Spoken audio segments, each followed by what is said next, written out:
حضرت خباب بن الارت رضی اللہ تعالیٰ عنہ بھی ان نیک ہستیوں میں ہیں جنہوں نے امتحان کے لیے اپنے آپ کو پیش کیا تھا اور اللہ کے راستے میں سخت سے سخت تکلیفیں برداشت کیں۔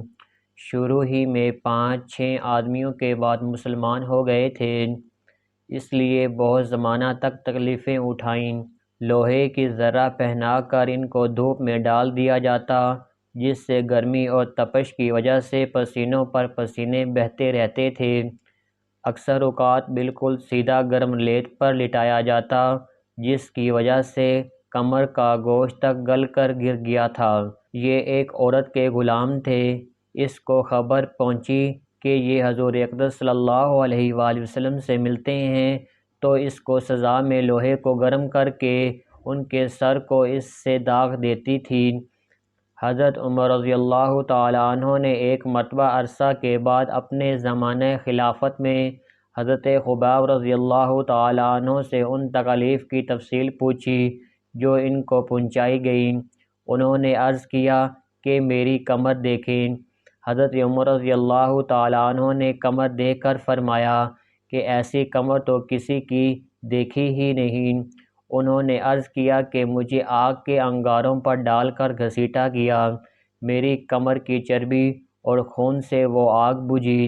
ان حالات کے باوجود جب اسلام کو ترقی ہوئی اور فتوحات کا دروازہ کھلا تو اس پر رویا کرتے تھے کہ خدا نخواستہ ہماری تکلیف کا بدلہ کہیں دنیا میں تو نہیں مل گیا۔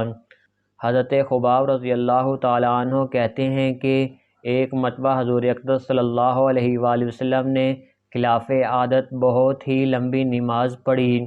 صحابہ رضی اللہ تعالیٰ عنہ نے اس کے متعلق عرض کیا تو حضور اقدس صلی اللہ علیہ وآلہ وسلم نے ارشاد فرمایا کہ یہ رغبت اور ڈر کی نماز تھی۔ میں نے اللہ تعالیٰ سے 3 دعائیں کی تھیں، 2 ان میں سے قبول ہو گئیں اور ایک کو انکار فرما دیا۔ میں نے یہ دعا کی کہ میری ساری امت قحط سے ہلاک نہ ہو جائے، یہ قبول ہو گئی۔ دوسری یہ دعا کی کہ ان پر کوئی ایسا دشمن مسلط نہ ہو جو ان کو بالکل مٹا دے، یہ بھی قبول ہو گئی۔ تیسری یہ دعا کی کہ ان میں آپس میں لڑائی جھگڑے نہ ہوں، یہ بات منظور نہ ہوئی۔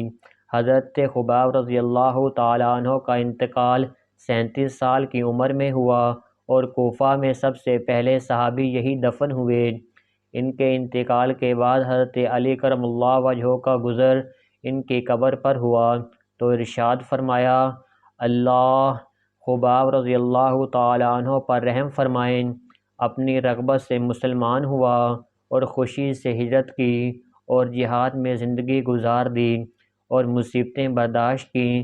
مبارک ہے وہ شخص جو قیامت کو یاد رکھے اور حساب کتاب کی تیاری کرے اور گزارا کے قابل مال پر قناعت کرے اور اپنے مولا کو راضی کر لے۔ فائدہ میں حضرت شیخ الحدیث لکھتے ہیں، حقیقت میں مولا کو راضی کر لینا انہی لوگوں کا حصہ تھا۔ ان کی زندگی کا ہر کام مولا ہی کی رضا کے واسطے تھا۔ سبحان اللہ۔